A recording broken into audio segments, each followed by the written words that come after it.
رب اشرح لي صدري ويسر لي امري واحلل عقدة من لساني يفقهوا قولي رب زدني علما اللهم فقهنا في الدين ويسر الصلاة والسلام بالخير وبك نستعين.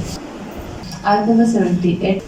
قالوا انہوں نے کہا اجئتنا کیا آیا ہے تو ہمارے پاس لیتل فیتنا لام فا تا تاکہ تو پھیر دے ہمیں. لیتل فیتنا کسی چیز کو دائیں بائیں موڑنا، یعنی کہ کسی کو کنونس کرنا اور اس کے خیالات کو بدل دینا، اس کی سوچ کو بدل دینا. یعنی کہ یہ چہرہ پھیرنے والی کی بات نہیں ہو رہی ہے بلکہ خیالات بدل دینے کی بات ہو رہی ہے، جیسے کسی کے عقائد کو بدل دینا.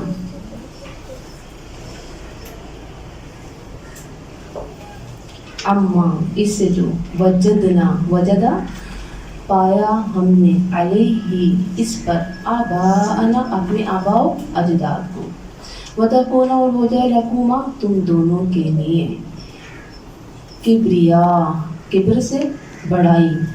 یعنی کیا کہہ رہے ہیں؟ کبریاء فی الارض بڑائی زمین میں، یعنی حکومت اقتدار چاہتے ہو تم زمین میں. تم چاہتے ہو کہ تم ہم سے بڑے بن جاؤ، تم چاہتے ہو کہ تم یہاں کے پرائم منسٹر بن جاؤ، تم چاہتے ہو کہ یہاں پر تم بادشاہ بن جاؤ. یعنی ان معنوں میں اس کو استعمال کیا ہے، لیکن بیسیکلی کبر کہتے ہیں بزرگی، کبریائی، بڑائی کو. ٹھیک ہے، کبر کس کو کہتے ہیں؟ بزرگی، بڑائی کو. اور وہ یہ بھی جانتے تھے کہ اگر ہم نے ان کو ایکسیپٹ کر لیا کہ یہ واقعی نبی ہے تو پھر کیا ہوگا؟ ہم ان سے نیچے ہو جائیں گے، کیونکہ نبی سب سے اوپر ہوتا ہے. اور یہ نبیوں کی حرمت بھی جانتے تھے، لیکن ان کا انکار کرنا کیا تھا کہ ہمیں چھوٹا بننا پڑے گا. یہی تو کبر تھا ان کا. وما اور نہیں، نحنو ہم، لکما تم دونوں کو، بمؤمنین ماننے والے، یعنی اس وجہ سے ہم تم دونوں کو مانیں گے نہیں، ہم تم دونوں کو اونچا نہیں دیکھ سکتے. موسیٰ علیہ السلام پر الزام 78. یہ سردار اور فرعون کہنے لگے تم اس لیے آئے ہو تاکہ تم دونوں بھائی اس زمین یعنی کہ مصر میں تمہاری حکومت ہو. تمہارا یہی تو منصوبہ ہے، ہمیں سمجھ آ گیا تم کس پلاننگ کے تحت یہاں آ رہے ہو. یعنی ان کے لیے معاملہ کیا تھا؟ کرسی کا، اقتدار کا، اور انہیں اپنی کرسی سے، اپنی حکومت سے شدید محبت تھی، جیسے ہمارے پرانوں کو.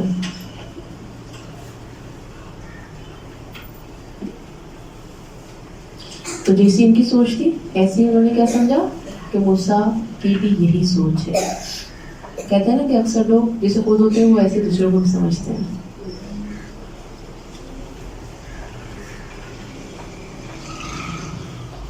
حضرت موسیٰ جب فرعون کے پاس آئے تو انہوں نے یہ نہیں کہا کہ میں تمہاری حکومت پر قابض ہونا چاہتا ہوں، بلکہ یہ کہا کہ تم ایمان لے آؤ اور بنی اسرائیل کو آزاد کر دو. اور کہیں آتا ہے کہ بنی اسرائیل کو میرے ساتھ کر دو. یعنی انہوں نے صرف یہ تقاضا کیا تھا، انہوں نے یہ نہیں کہا تھا کہ میں جو ہوں یہاں کا بادشاہ بننا چاہتا ہوں. وہ کیا پیغام لے کر آئے تھے؟ وہ اللہ کا پیغام لے کر آئے تھے، دین کا پیغام لے کر آئے تھے، اور ان کا ارادہ تھا مظلوموں کی مدد کرنا. مظلوم کون تھے؟ بنی اسرائیل، جو صدیوں سے فرعونیوں کی غلامی میں تھے اور ان پر بے شمار ظلم کیے جاتے تھے. مگر فرعون اور اس کے ساتھی نے ان کی دعوت کو سیاسی رنگ دے دیے اور کیا کہا؟ تمہارے مقاصد بہت خطرناک ہیں.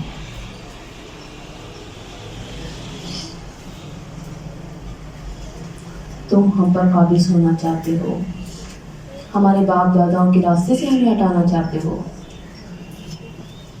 ہم تو تم پر کبھی ایمان نہیں لائیں گے، ہم تو تمہاری بات نہیں مانیں گے. یعنی آبا و اجداد کی پیروی اور دنیا میں شان و شوکت حکومت کی خواہش نے انہیں ایمان لانے سے روک دیا. تو اس پوری گفتگو میں کیا بات ہے, کیا مرکزی کردار ہمیں نظر آ رہا ہے؟ کبر, تکبر, اپنی بڑائی میں.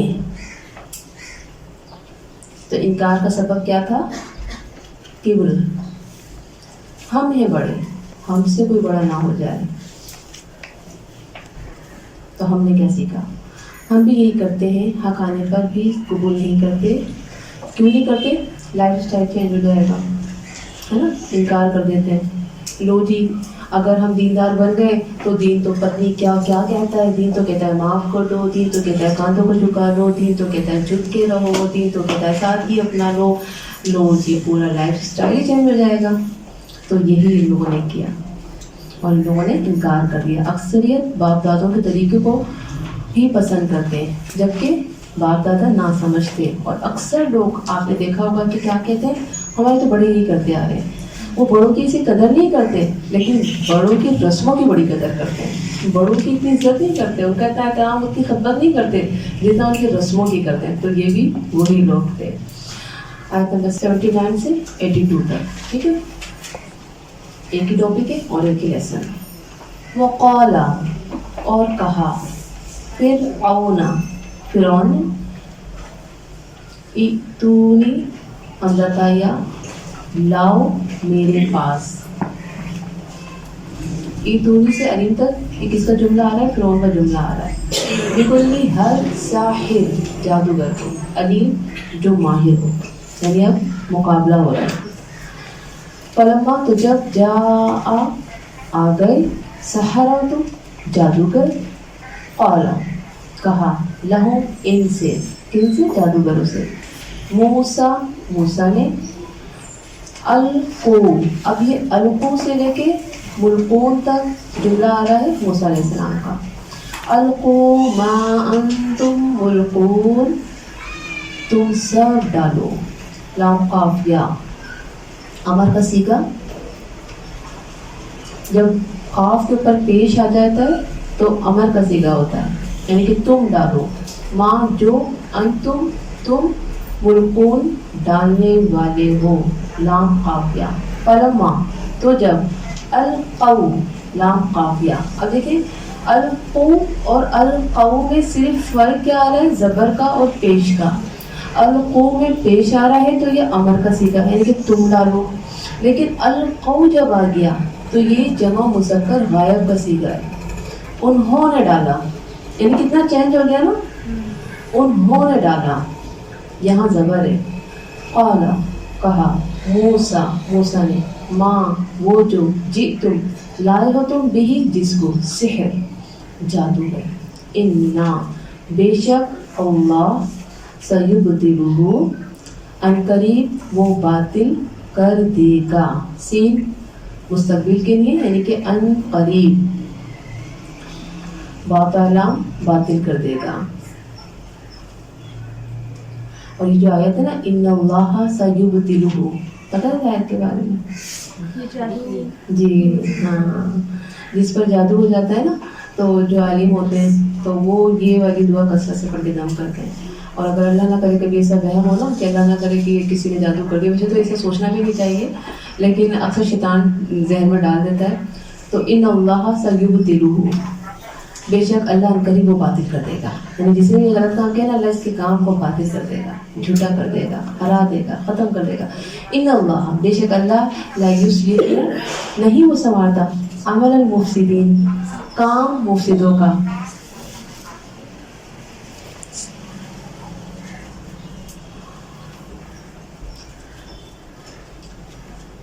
وَيُحِقُّ, اور سچا ثابت کر دکھاتا ہے اللہ, حق کا, حق کو, بکلمتہ ہی, اپنے کلمات سے, ولو, اور اگرچہ, کرہ المجرمون, ناپسند کریں مجرم, کا ہوا.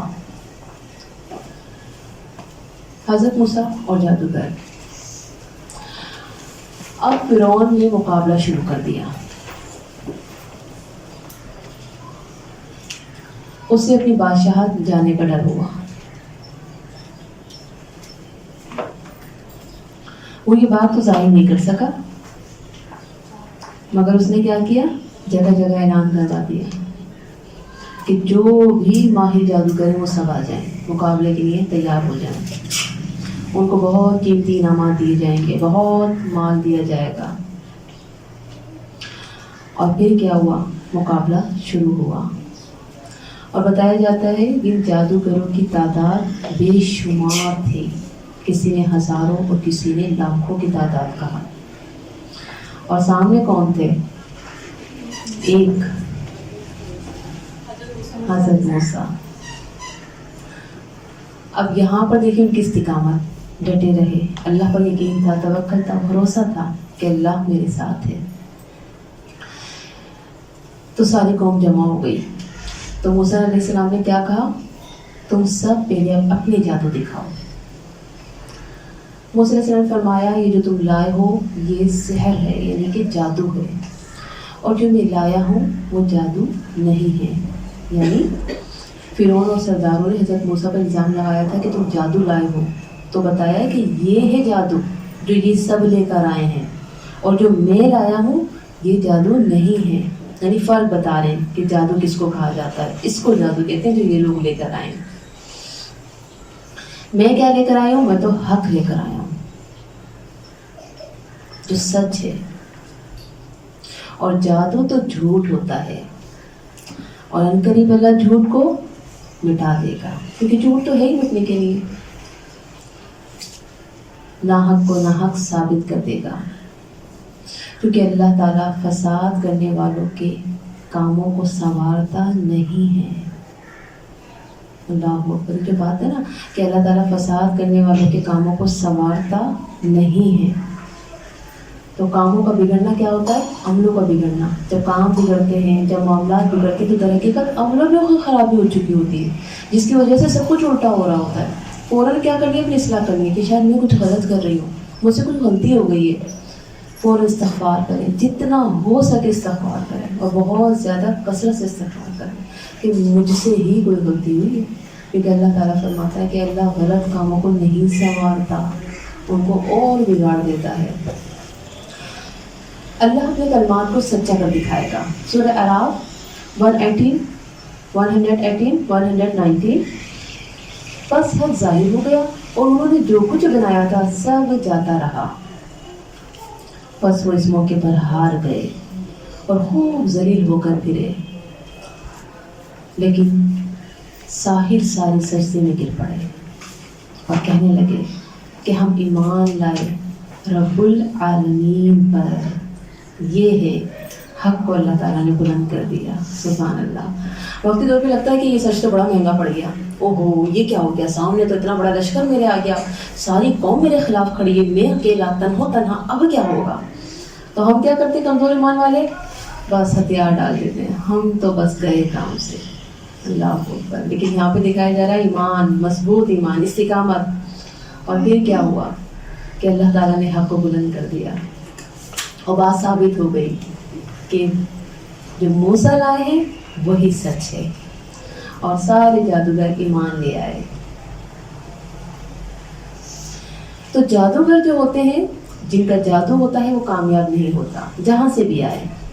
اور خاص طور پر یہ بات سمجھنے کی ہے کہ اللہ کے کلمات کے مقابلے میں جادو کچھ بھی نہیں ہے. اللہ کے کلمات سے بڑھ کر مضبوط کلمہ بھلا کسی کا ہو سکتا ہے؟ نہیں ہو سکتا. لیکن افسوس یہ ہے کہ مسلمانوں کا ایمان اتنا کمزور ہو چکا ہے کہ اگر کسی کو کوئی جادو وغیرہ کی شکایت ہو بھی جائے اور ان سے کہے کہ قرآن پڑھیں تو وہ راضی نہیں ہوتے، بلکہ کیا کہتے ہیں کہ جادو کا توڑ تو جادو ہی کرے گا. وہ یہ کہتے ہیں کہ نہیں، جادو کا توڑ تو جادو ہی کرے گا، یہ مسئلہ ایسے حل نہیں ہوگا. اور کیا کرتے ہیں کہ غلط سہارے تلاش کرتے ہیں، جبکہ اللہ تعالیٰ فرما رہا ہے کہ اللہ اپنے کلمات سے اس کو باطل کر دے گا. بہت اہم میسج آ رہا ہے، یہ معاشرے میں بہت بڑا بگاڑ ہے، آپ جانتی ہیں. یعنی اللہ کے کلمات جادو کے مقابلے میں بہت پاورفل ہیں، ان کو ہلکا نہ لیں آپ. جبکہ اللہ تعالیٰ فرما رہا ہے کہ اللہ کے کلمات اس کو باطل کر دیں گے. لیکن تاثیر ہوتی کب ہے؟ جب یقین مضبوط ہو کہ جو میں پڑھ رہی ہوں نا یہ آیت دیکھو کیا کرتی ہے، اس یقین کے ساتھ پڑھیں.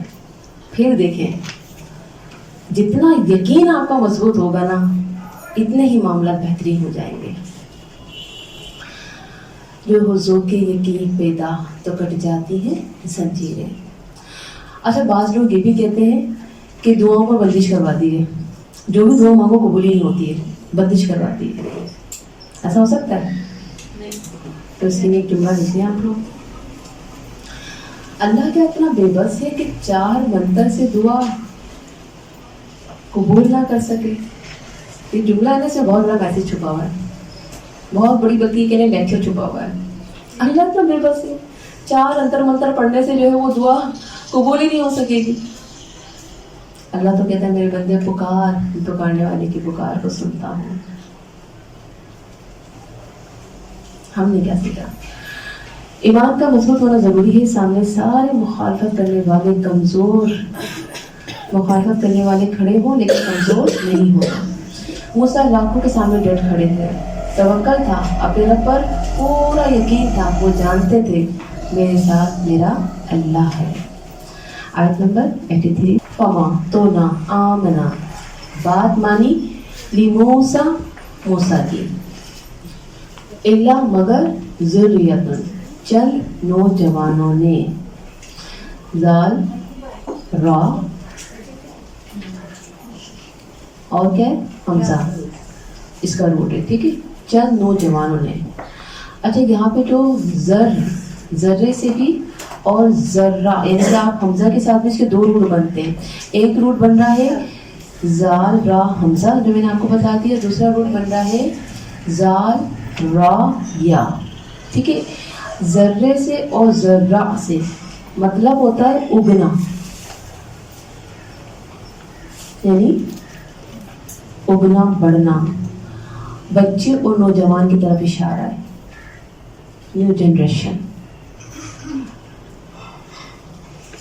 من قوم ہی اس کی قوم میں سے. ابھی جو قوم ہی کی جو ہاں کی ضمیر ہے نا اس میں اختلاف ہے، کس کی قوم میں سے؟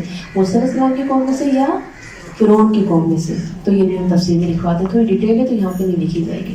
ٹھیک ہے، علی خوف، خوف کی بنا پر، من فرعون فرعون سے، وملائہم اور اس کے سرداروں سے، ان کے یفتنہم فاتا نون فتن سے، وہ فتنے میں ڈال دے گا انہیں، یعنی فرعون کے سردار جو ہے کسی مصیبت میں مبتلا نہ کر دیں. وَإِنَّ اور بے شک فرعون لعال عین را، یعنی البتہ سرکش تھا، پاورفل حکمران تھا، جسمانی طاقت، شان و شوکت، ظلم، یہ ساری چیزیں ہائی لیول پر تھی. لعال فی الارض، البتہ سرکش تھا زمین میں. وَإِنَّهُ اور بے شک وہ لمن المسرفین، سین را فا، یقیناً حد سے بڑھ جانے والوں میں سے تھا. مسرفین اسراف سے، یعنی حد اعتدال سے بڑھ جانا. 83. فرعون سرکش. ہاں کی ضمیر کس طرف ہے؟ یہ لکھیں، ہاں کی ضمیر کس طرف ہے؟ مفسرین کا اختلاف ہے. بعض نے حضرت موسیٰ کو قرار دیا ہے کیونکہ آیت میں ضمیر سے پہلے انہی کا ذکر ہے، یعنی موسیٰ کی قوم سے تھوڑے سے آدمی ایمان لائے. کیونکہ غور سے سنیں گے نا کچھ سمجھ میں آئے گا یہ. لیکن امام ابن کثیر وغیرہ نے اس سے مراد فرعون کی قوم کو لیا ہے، یعنی کہ ہاں کی ضمیر فرعون کی طرف جا رہی ہے، یعنی فرعون کی قوم سے تھوڑے سے لوگ ایمان لائے. اور وہ یہ دلیل پیش کرتے ہیں کہ بنی اسرائیل کے لوگ تو ایک رسول کے انتظار میں تھے جو انہیں فرعون کے ظلم سے نجات دلائے، جو کہ حضرت موسیٰ کی صورت میں ان کو مل گئے. اور اس اعتبار سے سارے بنی اسرائیل ان پر ایمان رکھتے تھے. اسی لیے صحیح بات یہی ہے، یعنی ضمیر کہاں جا رہی ہے؟ موسیٰ علیہ السلام کی طرف جا رہی ہے، کیونکہ چند لوگ ایمان نہیں لائے تھے، بہت سارے لوگ ایمان لائے تھے موسیٰ علیہ السلام پر. وہ جو بنی اسرائیل کے لوگ انتظار کر رہے تھے نا کہ ہمیں اس ظلم سے کون نجات دے گا، اور جیسے موسیٰ علیہ السلام کی صورت میں ان کو مسیحا نظر آ گیا تو سارے ان پر ایمان لے آئے تھے. تو اس اعتبار سے سارے بنی اسرائیل ان پر ایمان رکھتے تھے. اس لیے صحیح بات یہی ہے، کیونکہ آگے فرعون کا نام آ رہا ہے اسی آیت میں، تو اس سے مراد قومی فرعون کی قوم، یعنی کہ چند لوگ ایمان لائے. ابن عباس نے ان چند کے نام بھی بتائے ہیں، یعنی جو فرعون کی قوم تھی اس کے کتنے لوگ ایمان لائے تھے؟ چند لوگ ایمان لے کر آئے تھے. فرعون کی قوم کون تھی؟ اب اس میں جو ایمان لے کر آئے تھے ان کے نام لکھ لیے. حضرت آسیہ ان کی جو بیگم تھی، اور فرعون کا خزانچی کی بیوی، اور حضرت آسیہ کی جو کنگھی کرتی تھی، کنگھی کرنے والی. یہ چند لوگ موسیٰ علیہ السلام پر ایمان لائے، باقی کوئی ایمان نہیں لایا. باقی ایمان کیوں نہیں لائے تھے؟ اسی آیت میں آ رہا ہے نا، اللہ خوف یعنی فرعون، انہیں خوف تھا. وہ تو فرعون کے ساتھ ہی تھے نا، فرعون کا لشکر تھا تو انہیں خوف تھا، یہ تو بڑا ظالم ہے، بنی اسرائیل کے کب سے بڑا زبردست ظلم کر رہا ہے، کہیں ہم بھی ظلم کی شکار نہ ہو جائیں. خوف کی وجہ سے فرعون کا سرداروں کا ڈر تھا، روب تھا کہ تکلیف پہنچائیں گے، جبکہ بنی اسرائیل پہلے سے ہی تکلیفیں سہ رہے تھے اور صحت کا تنگ آ چکے تھے. تو فرعون کی قوم اسی ظلم و ستم کی عادت سے خوف زدہ تھے. فرعون زمین میں بہت سرکش تھا. اب جس کی سرکشی کی بات آ رہی ہے نا، کہ یہ سرکش کوئی چھوٹا موٹا نہیں تھا، یہ بہت بڑا سرکش تھا، یعنی حد سے گزر جانے والا. اس کا ظلم چھوٹا موٹا ظلم نہیں تھا، بلکہ بڑے پیمانے پر یہ ظلم کرتا تھا، حدیں پار کر جاتا تھا. یہ اپنے ملک میں بڑا زور رکھتا تھا.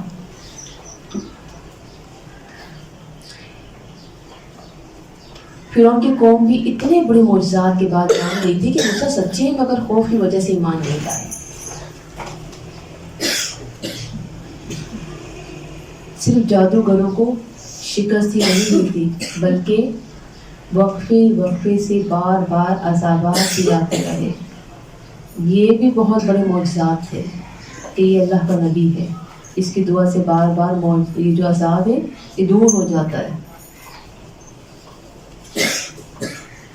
لیکن پھر بھی وہ ایمان نہ لائے. دل تو ان کا قبول کرتا تھا، لیکن خوف تھا کہ فرعون ہمارے ساتھ بہت خطرناک معاملہ کرے گا. تو جناب ہم بھی کچھ ایسے ہی کرتے ہیں کہ دنیا کے خوف سے بہت ساری چیزوں پر عمل نہیں کرتے، کہ دنیا کیا کہے گی، لوگ کیا کہیں گے، شوہر کیا کہے گا، سسرال والے کیا کہیں گے، اور پھر ہم دین سے دور ہی ہوتے چلے جاتے ہیں. تو یہاں پر آپ کے لیے بہت اہم میسج کیا ہے؟ ڈرنا نہیں، ہمت رکھنا، حوصلہ رکھنا. دین کے معاملے میں بس یہ دیکھنا کہ میرا رب کیا چاہتا ہے. اور حضرت آسیہ ہمارے لیے رول ماڈل ہے. وہ تو ایک بادشاہ کی بیوی تھی، شان و شوکت میں اپنی زندگی گزارنے والی، قیمتی لباس پہننے والی، بہت اعلیٰ کھانے والی، لیکن انہوں نے ساری شان و شوکت کو ٹھوکر مار دی. اور پھر اس کے ساتھ فرعون نے کیا کیا؟ ان کو ایسا ظلم کا نشانہ بنایا کہ انہیں تختوں پر گاڑ دیا تھا، ان کے ہاتھوں میں کیلیں ٹھونک دی تھی کہ تو باز آ جا. یعنی ان کے تشدد کے بارے میں بتایا جاتا ہے کہ بہت برا ان کا حشر کیا تھا. کیا بات ہے، میں اور آپ کے ایسے سائشے میں رہتے ہیں جیسے حضرت آسیہ رہتی تھی. اتنے مالدار دولت مند کی وہ بیوی تھی، ایک ملکہ تھی. اور آپ یہ سوچیں اپنی وہ تمام آسائشوں کو چھوڑنا کوئی آسان ہوگا ان کے لیے؟ لیکن ایمان، اللہ سے محبت جب لگ جاتی ہے نا تو دنیا کی ہر چیز حقیر لگتی ہے، بہت کمتر لگتی ہے. تو بس دعا یہی کیا کریں، اللہ ہمارے دل میں تو اپنی محبت ڈالتے، ایسی محبت ڈالتے کہ ہر نافرمانی سے ہمیں کیا ہو بچانا، اور اس سے ہمیں جو گھن آئے کہ یہ نافرمانی اگر میں نے کر لی نا تو بس میں نے اپنے اعمالوں کو گندا کر لیا اور میں نے اللہ کی ناراضی کو مول لیا. تو یہاں پر مجھے اور آپ کو حضرت آسیہ سے سیکھنے کی ضرورت ہے. تو یہ چند لوگ تھے جو ایمان لے کر آئے. ہم نے کیا سیکھا؟ ہمیں اللہ کے احکامات پر عمل کرنے کے لیے نہ گھر چھوڑنا ہے، نہ جان دینی ہے. پھر بھی ہم کتنے کمزور ایمان والے ہیں، لوگوں کی باتوں کی وجہ سے صبغۃ اللہ اختیار نہیں کرتے، یعنی اللہ کا دین اختیار نہیں کرتے۔ آیت نمبر 84۔ سبحان اللہ، اللہ مجھے اور آپ کو اسٹرانگ بنا رہا ہے یہاں پہ۔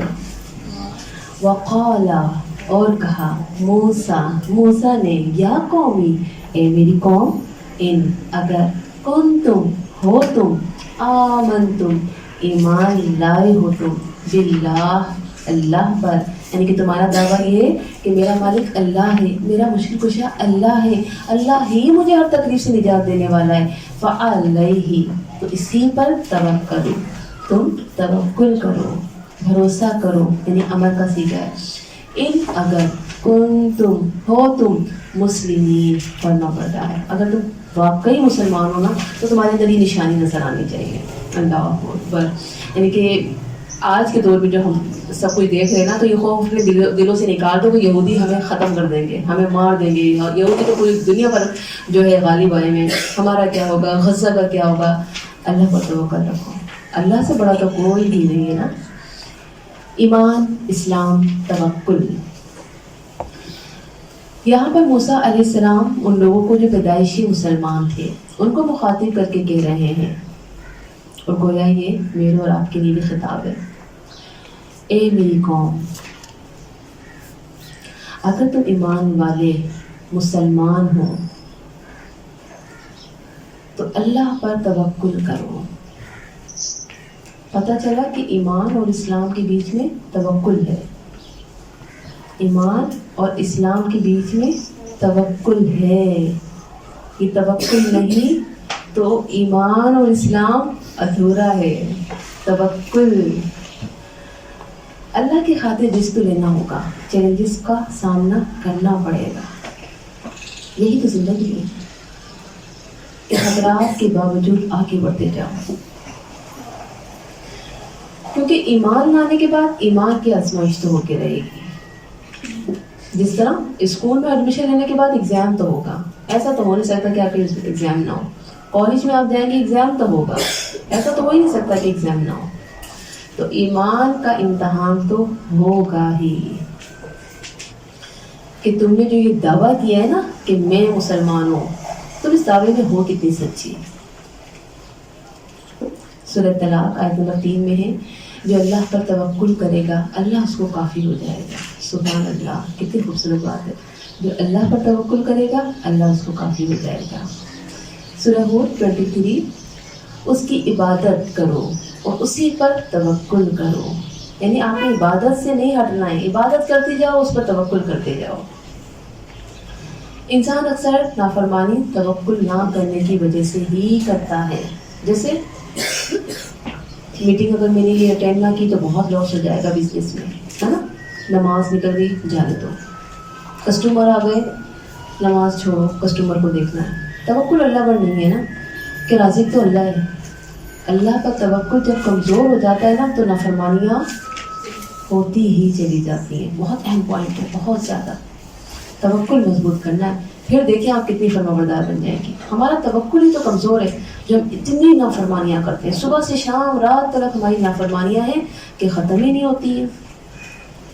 اور یہ توکل کی ہی کمی ہے کہ لوگ مزاروں پر چلے جاتے ہیں کہ فلاں جگہ جائیں تو بچوں کو شفا مل جائے گی، فلاں جگہ چلی جائیں ایسا ہو جائے گا، یہ ہو جائے گا، بیٹا مل جائے گا۔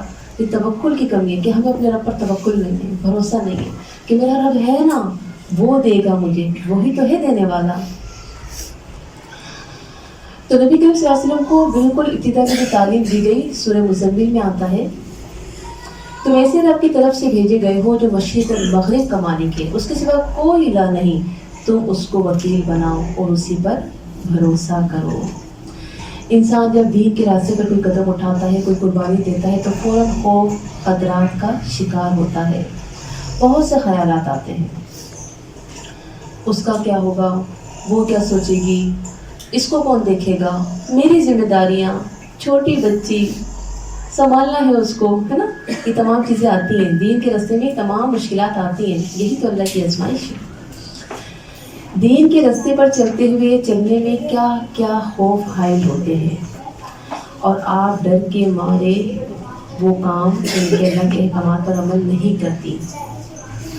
کتنے ہی لوگ ہیں جو دین کے راستے پر یا حجاب پر اس لیے نہیں آتے کہ دنیا کے ساتھ قدم سے قدم کیسے ملائیں گے، یا بیٹی کا رشتہ کیسے ہوگا اگر اس نے حجاب لے لیا تو، یا بیٹی نے داڑھی رکھ لی تو اس کا رشتہ کیسے ہوگا، وغیرہ وغیرہ۔